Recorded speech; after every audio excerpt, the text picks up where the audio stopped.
Coucou mes licornes, aujourd'hui on va parler de mode éthique et ça se passe maintenant. A tout de suite.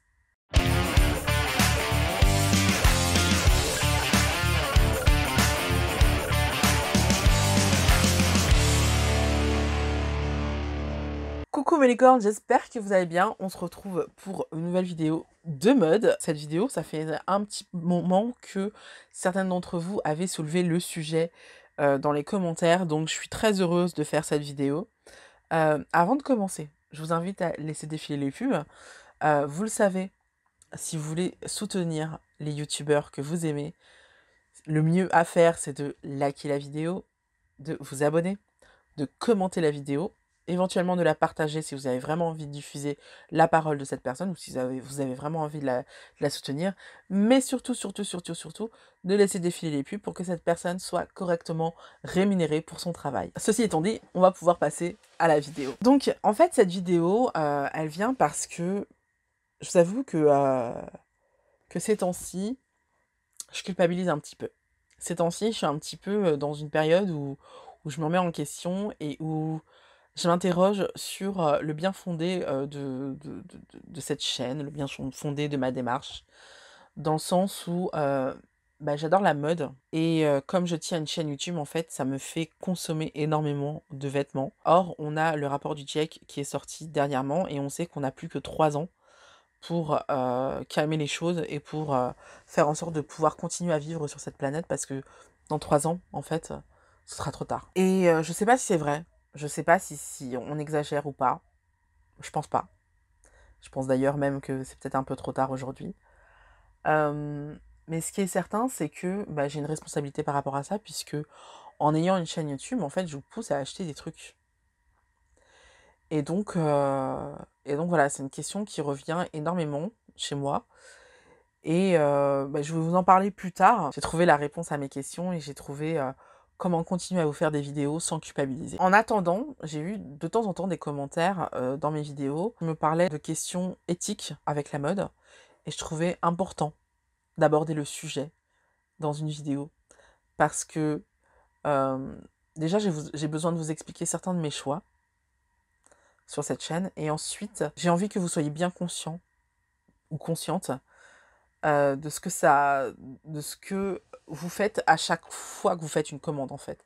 J'ai pas envie que vous surconsommiez, c'est un peu ce que je faisais avant et encore, je suis pas une des pires, hein, parce que moi je vous pousse à acheter de la qualité, on en reparlera plus tard, plutôt que de la quantité. Mais voilà, j'avais envie vraiment de faire une vidéo informative et une vidéo explicative pour qu'on se comprenne sur la mode éthique et pour que vous compreniez mieux l'orientation de ma chaîne. Alors dans un premier temps, on va parler de la surconsommation, sachant que en fait l'industrie du textile, c'est je crois la deuxième industrie qui produit le plus de pollution. On sait qu'aujourd'hui avec des marques comme Shein, Boo, ou je sais pas moi, des marques pas chères en fait, Primark, on va chercher plus à jeter nos vêtements quand ils ont un trou ou quand il manque un bouton plutôt que juste de les rapiécer. Et même des fois c'est juste une question de lassitude. Et donc ça crée une surconsommation vraiment hyper importante sur notre planète. Je sais plus à combien de tonnes exactement. Donc ça, le côté surconsommation, c'est vraiment quelque chose sur lequel je suis sensibilisée depuis très très longtemps. Et d'ailleurs, c'est pour ça que je vous pousse à acheter de la qualité plutôt que des choses pas chères, mais que vous allez mettre peu de temps et que vous allez même pas prendre la peine en fait de faire attention parce que vous savez que ça coûte pas cher. Alors que si vous mettez le prix dans un t-shirt par exemple, si vous trouvez ce t-shirt, vous allez chercher à le rapiécer. Moi, je sais que j'ai des t-shirts que j'aime beaucoup et quand je vois qu'il y a un petit trou sous les bras par exemple, je recoupe. Parce que je sais que je les retrouverai pas, parce qu'ils sont trop cute, et puis aussi parce que j'y ai mis le prix, donc je peux me permettre de refaire un petit accro, parce qu'il n'en souffrira pas, puisque c'est de la bonne qualité. J'ai beaucoup de commentaires, enfin beaucoup, j'en ai de moins en moins, mais au début de ma chaîne, j'avais beaucoup de commentaires de gens qui me disaient que je parlais trop dans mes vidéos de haul, parce que je vous expliquais pourquoi j'avais acheté ça, pourquoi il vaut mieux acheter plus ça que ça. Et ça, les gens ne supportaient pas, ils voulaient juste que je monte les vêtements et que je ferme ma gueule, en gros. Mais ça a jamais été dans mon ADN, ça a jamais été dans l'optique de ma chaîne. Moi, je suis pas là pour vous faire acheter des vêtements. Je suis pas là pour vous faire consommer des vidéos sans réfléchir, en fait. Le but de ma chaîne, ça a toujours été de vous expliquer pourquoi il est plus intéressant d'utiliser d'acheter tel ou tel produit, tel ou tel habit. Je vois pas l'intérêt, en fait, personnellement. Il y en a qui le font très bien, donc qui continuent à le faire, hein, c'est pas mon problème. Mais moi, j'ai pas du tout envie de vous faire des vidéos comme ça où je vous fais consommer bêtement des vidéos. Voilà. C'est pas mon but. Donc vous le savez, dans cette chaîne, on est dans dans une idée de, j'ai pas envie de dire d'éco-responsabilité, mais on est déjà dans une idée de mode durable. Donc la mode durable, ça prend du temps, ça prend un peu de temps pour que vous puissiez vous informer correctement, pour que vous puissiez savoir où aller et pour que vous puissiez comprendre les tenants et les aboutissants. Le deuxième point que j'avais envie d'aborder avec vous dans cette vidéo, c'est la question de la violence animale. Vous le savez, hein, vous qui me suivez, que d'un côté, j'adore les animaux. J'ai toujours été entourée d'animaux dans ma jeunesse. J'ai fait de l'équitation, j'ai un chat, enfin voilà. Je ne peux pas envisager ma vie sans animaux. Mais d'un autre côté, non seulement je mange de la viande, mais en plus, quand il s'agit de se vêtir, pour moi, l'une des meilleures matières au monde, c'est le cuir. Donc, je ne suis pas du genre à vous proposer ni de manger vegan, ni de vous vêtir vegan. Oui, parce que il y a un truc qui me fait rire, c'est quand on dit le cuir vegan, au lieu de dire du faux cuir ou du simili-cuir, comme tout le monde. Ça m'amuse. Très clairement, je réponds à une d'entre vous qui m'a dit qu'elle voulait que j'arrête de vous dire de mettre du cuir ou d'acheter du cuir. Très clairement, c'est non. Très clairement, je vais continuer à vous parler de cuir et je vais continuer à vous montrer des pièces en cuir et je vais continuer à manger de la viande. Pourquoi? Tout simplement parce que, premièrement, je pense que la décision de manger ou de consommer vegan est une décision personnelle et qu'on n'a pas à mettre la pression sur les gens pour qu'ils prennent la même décision que vous. C'est quelque chose qui vous concerne. Moi, je vous applaudis des deux mains, franchement. C'est super ce que vous faites, mais je n'ai pas pris la même décision et j'entends qu'on le respecte. Deuxièmement, la raison pour laquelle je n'ai pas pris cette décision est totalement raisonnée. Si je dis à mes abonnés d'acheter du cuir et des pièces en cuir, surtout quand il s'agit des chaussures, tout simplement parce que c'est plus solide que du simili-cuir. Et ça, c'est à mon grand regret, hein. J'aimerais que le simili-cuir soit tout aussi solide que le vrai cuir, mais ce n'est pas le cas. Et quand on est grosse et qu'on pèse genre 100 kilos, voire plus, on a besoin de chaussures solides. Parce qu'en fait, acheter des chaussures avec du cuir vegan, quand on pèse 120 kilos, c'est jeter son argent par la fenêtre. Parce que oui, c'est moins cher. C'est vrai, c'est moins cher. Mais tu vas les racheter tout le temps. Parce que tu vas les défoncer rapidement. Alors que si tu payes une fois une chaussure à 100 balles, 150 balles des fois, tu la payes une fois, t'en as pour 10 ans, voire jusqu'à la fin de ta vie. Comme je vous l'ai dit, mes Doc Martens, elles ont 23 ans. 23 ans, ces petites... Non, 24. 24 ans, ces petites coquines. Et elles n'ont pas bougé. Parce que c'est du vrai cuir. Parce que c'est de la qualité. Parce que à l'époque, ma mère, elle a mis l'argent sur la table. Et encore, à l'époque, elles n'étaient pas chères parce que c'était à 300 euros. 300 francs. Non, c'était à 400 francs au lieu de 600 francs à l'époque. Aujourd'hui, on voit qu'elles sont à 200 euros la paire, donc on voit comment le prix a augmenté. C'était une autre époque. Comment c'était bien quand j'étais ado, les choses n'étaient pas chères, punaise. Donc pour ces raisons-là, parce que c'est plus solide et parce que c'est plus durable, je continuerai à vous proposer et à vous parler du cuir, parce que c'est la meilleure des solutions pour quelqu'un qui est en surpoids. C'est aussi simple que ça. C'est la chose qui va lui coûter moins d'argent et qui va le plus respecter son dos, ses pieds, parce que c'est plus solide, donc elle va moins se blesser avec.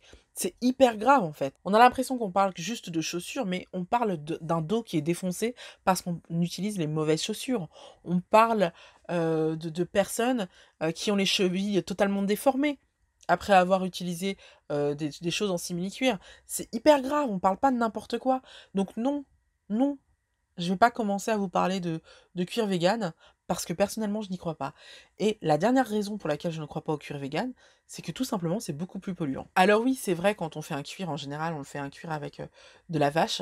Et oui, c'est vrai qu'il faut nourrir la vache et qu'elle elle crée des gaz, machin et tout. Mais de toute façon, cette vache-là, on va quand même la produire pour la manger. Parce que vous le vouliez ou non, l'être humain est un omnivore, donc mange de la viande. Mais ça, c'est chacun pour chacun prend cette décision. Chacun prend la décision qu'il veut. Mais ensuite, une fois que tu as malheureusement achevé la bête et que tu as fait des choses avec le cuir de la bête, eh ben ces choses elles vont être durables, elles vont être là pour un petit moment. Je vous rappelle que le simili-cuir c'est fait avec du pétrole. Et comme le simili-cuir ne tient pas dans la distance, en fait il faut le reproduire. Donc oui, produire une paire de chaussures en simili-cuir par rapport à produire une paire de chaussures en vrai cuir, ça va être beaucoup plus demandeur pour le vrai cuir. Mais le problème, c'est que quand on prend du simili-cuir, on prend pas qu'une paire de chaussures. Surtout quand on pèse plus de 100 kilos. On va en prendre une, puis une autre, puis encore une autre, puis encore une autre. Et c'est là qu'on va faire exploser la pollution. Donc je ne suis pas pour la violence animale. Je pense que le mieux, ce serait qu'on abatte les bêtes avec le plus de dignité possible. Mais je suis désolée, mais je ne suis pas non plus pour le vegan. Et si vous l'êtes, j'en suis ravie pour vous. Et je vous applaudis demain parce que je comprends votre démarche. Vraiment, je la comprends. Mais c'est pas mon choix. Et j'entends ce qu'on respecte. Troisièmement, puisqu'on parle de cuir, on va parler de matière. Et on va parler de choix des matières. Il y a beaucoup de vêtements qui sont made in China et qui sont faits en plastique, on va pas se mentir. Hein, c'est clairement du plastique. Et du mauvais plastique en plus. Euh, je l'ai vendu là, mais j'avais acheté, souvenez-vous, une mini-jupe chez Shein en, à carreaux jaunes et je vous disais, mais ça, tu passes à côté de la cheminée, mais en fait, tu prends feu quoi. Et heureusement, j'ai réussi à la revendre sur Vinted, mais clairement, c'est le genre de vêtements, voilà, il peut vous arriver bien des conneries avec ça.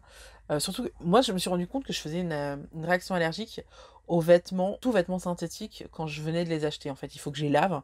Là, ça va, mais si je les porte avant de les laver, c'est pas bon. Et je fais une réaction allergique. Alors, je l'ai toujours fait, hein, vous le savez, je vous en ai toujours parlé. Mais là, dernièrement, j'ai pas eu le temps de le faire parce que je devais partir sur Paris. J'ai pris mes nouvelles fringues parce que je devais faire des shootings et tout. Et je les ai portés comme ça et j'ai eu des rougeurs, enfin, c'était horrible. Bref, vous l'aurez compris, c'est vraiment pas une bonne idée d'utiliser ce genre de matière. Moi, je vous ai toujours préconisé d'utiliser des matières naturelles, le plus possible. Et par matière naturelle, j'entends aussi le lyocell, qui est un tissage, mais fait avec des fibres de pommes de terre. Donc on est aussi sur des matières naturelles, mais tout ce qui est lin, coton, cuir donc, tout ce qui est, enfin voilà, tout ce qui est matière naturelle, c'est franchement les matières les plus tolérées par la peau et les plus durables. Donc pensez à ça, pensez à votre bien-être. Je sais que la plupart d'entre vous n'ont pas beaucoup d'argent et que c'est compliqué et que du coup quand on voit une pièce, en fait on n'a pas envie de se prendre la tête et tout. Mais quitte à dépenser de l'argent, faites-vous du bien vraiment. Parce que des fois, vous pensez vous faire du bien, mais en fait, vous faites du mal en achetant des vêtements qui sont pas de top qualité. Donc c'est pour ça que j'ai toujours poussé à ce que vous utilisiez des matières naturelles et à ce que vous achetiez vos vêtements sur des sites internet au moins qui sont connus pour la qualité de leur matière. Ensuite, on a aussi la question sociale, hein. C'est-à-dire que bah, on n'est pas sans savoir que la plupart des vêtements qu'on achète aujourd'hui sont made in China, made in Bangladesh, made in Vietnam, et que bah, ce sont pas forcément des adultes qui les font. C'est très problématique et moi ça me culpabilise énormément parce que je veux pas. Je veux pas avoir des vêtements faits par des enfants. Voilà, ça me pose vraiment un vrai problème. Et je crois que le pire, en fait, c'est d'apprendre que il y a aussi les Ouïghours, en fait, qui sont réduits en esclavage en Chine pour créer des vêtements pour des grandes marques qui ne sont même pas payées en fait et qui doivent travailler comme ça à la chaîne pour produire des vêtements. Et ça, on sait que par exemple les marques du groupe Boohoo sont extrêmement concernées, et les marques Shein aussi, enfin Shein aussi est extrêmement concernée. On a H&M mais qui a communiqué sur le fait qu'ils allaient arrêter de faire appel aux entreprises qui l'ont fait. Donc, est-ce qu'ils l'ont fait ou pas? Je sais pas, mais en tout cas, il y a eu un problème avec H&M et ils ont communiqué sur le fait qu'ils allaient arrêter. En fait, il y a un truc qu'il faut comprendre qui est simple, hein. Si c'est pas cher, ça veut dire que quelqu'un se fait avoir dans l'histoire. Et en général, c'est rarement le commerçant parce que le commerçant ne vend jamais à perte. Donc, si c'est pas le commerçant et que c'est pas vous, puisque vous avez, vous avez payé votre vêtement un prix raisonnable, ça veut dire qu'il y a quelqu'un d'autre qui se fait avoir. Et en général, c'est la personne qui a produit le vêtement. Des fois, c'est vous, parce que la matière est pas bonne. Parce que ça a été fait avec des produits chimiques. Parce que, enfin voilà, pensez-y. Quand vous achetez un vêtement pas cher, sachez qu'il y a quelqu'un qui se fait avoir dans l'histoire et que c'est jamais le commerçant. Jamais. Donc c'est soit vous, soit la personne qui produit. C'est la raison pour laquelle j'ai décidé d'arrêter de vous parler de la marque Nastigal, par exemple. Souvenez-vous, l'année dernière, la marque Nastigal, c'était ma préférée. J'avais plein de vêtements et tout de chez eux et tout, mais là, ça y est, j'ai arrêté. Parce que bah, la marque Nastigal appartient au groupe Bouhou. Et le groupe Bouhou fait appel aux Ouïghours et ils n'ont pas communiqué comme quoi ils allaient arrêter, donc je pense qu'ils continuent. Donc si vous portez des vêtements Bouhou, dites-vous que vous portez potentiellement des vêtements qui ont été faits par des esclaves. Est-ce que c'est ce que vous voulez? La mode, c'est du feel good, c'est de la bonne humeur, c'est plein de bonnes choses, c'est certainement pas de l'esclavage. Pour toutes ces raisons éthiques, j'ai décidé de faire un nouveau virage sur ma chaîne. Et ce virage, en fait, vous en avez déjà entendu parler, je vous en ai déjà parlé il y a 1 an, voire 2, pendant les confinements. Je vous avais dit que j'avais redécouvert la couture. Et j'ai redécouvert la couture. Et j'ai vraiment décidé d'arrêter de consommer pour consommer, d'arrêter d'acheter pour acheter. Je vais continuer à faire des shopping dans des marques que je kiffe, que ce soit River Island, qui est ma marque préférée, ou H&M, qui est ma deuxième marque préférée. J'ai décidé de faire confiance à H&M et de leur faire confiance sur leur prise de conscience par rapport aux Ouïghours. Donc je vais continuer à commander chez ces marques-là, même à Sauce, j'aime beaucoup aussi cette marque. Mais le plus possible, je vais essayer de coudre les vêtements. Et pour moi, vous le savez, la couture, c'est une manière de faire des vêtements auxquels j'ai pas le droit en temps normal. Donc c'est des vêtements en général les plus tendances, avec le plus de personnalité possible puisque c'est ma personnalité. Donc voilà, j'ai décidé que, allez, une fois tous les 2 mois ou une fois par mois, je vous ferai un petit point couture, un petit bilan couture où je vous montrerai toutes mes cousettes et où je vous donnerai des astuces pour pouvoir vous-même coudre vos vêtements, apprendre à coudre vos vêtements. Et j'espère vraiment que ces vidéos auront le succès qu'elles méritent. Franchement, je vous l'ai déjà dit dans une vidéo, mais c'est une liberté quand on apprend à coudre, vraiment qui est vraiment très épanouissante. Non seulement on imagine des vêtements qu'on crée de toutes pièces, parce que moi en fait, vraiment, je sais qu'il y a des patrons et tout, et j'essaye de faire les patrons qu'on me propose, mais concrètement, je les modifie toujours pour qu'ils soient le plus adapté à mes caprices, pour que je fasse des trucs les plus, voilà, les plus excitants. J'ai tendance à retoucher les patrons et à les faire à ma sauce et je trouve ça hyper excitant. Donc c'est vraiment la meilleure manière en fait de consommer sans faire de mal aux gens et aussi en se faisant plaisir, énormément plaisir et en prenant énormément de plaisir. Après, il faut avoir la patience d'apprendre à coudre, mais ça, c'est une autre histoire. Voilà, c'est tout pour aujourd'hui. J'espère que la vidéo vous a plu. On se retrouve très prochainement pour une nouvelle vidéo. En attendant, je vous invite à liker la vidéo, à commenter pour me dire ce que vous pensez de mes nouvelles résolutions ou quelle est votre manière de gérer la culpabilité par rapport à notre amour par rapport à la mode. On se retrouve la semaine prochaine pour une nouvelle vidéo. En attendant, je vous invite à voir mes dernières vidéos et je vous fais plein de bisous. Bye.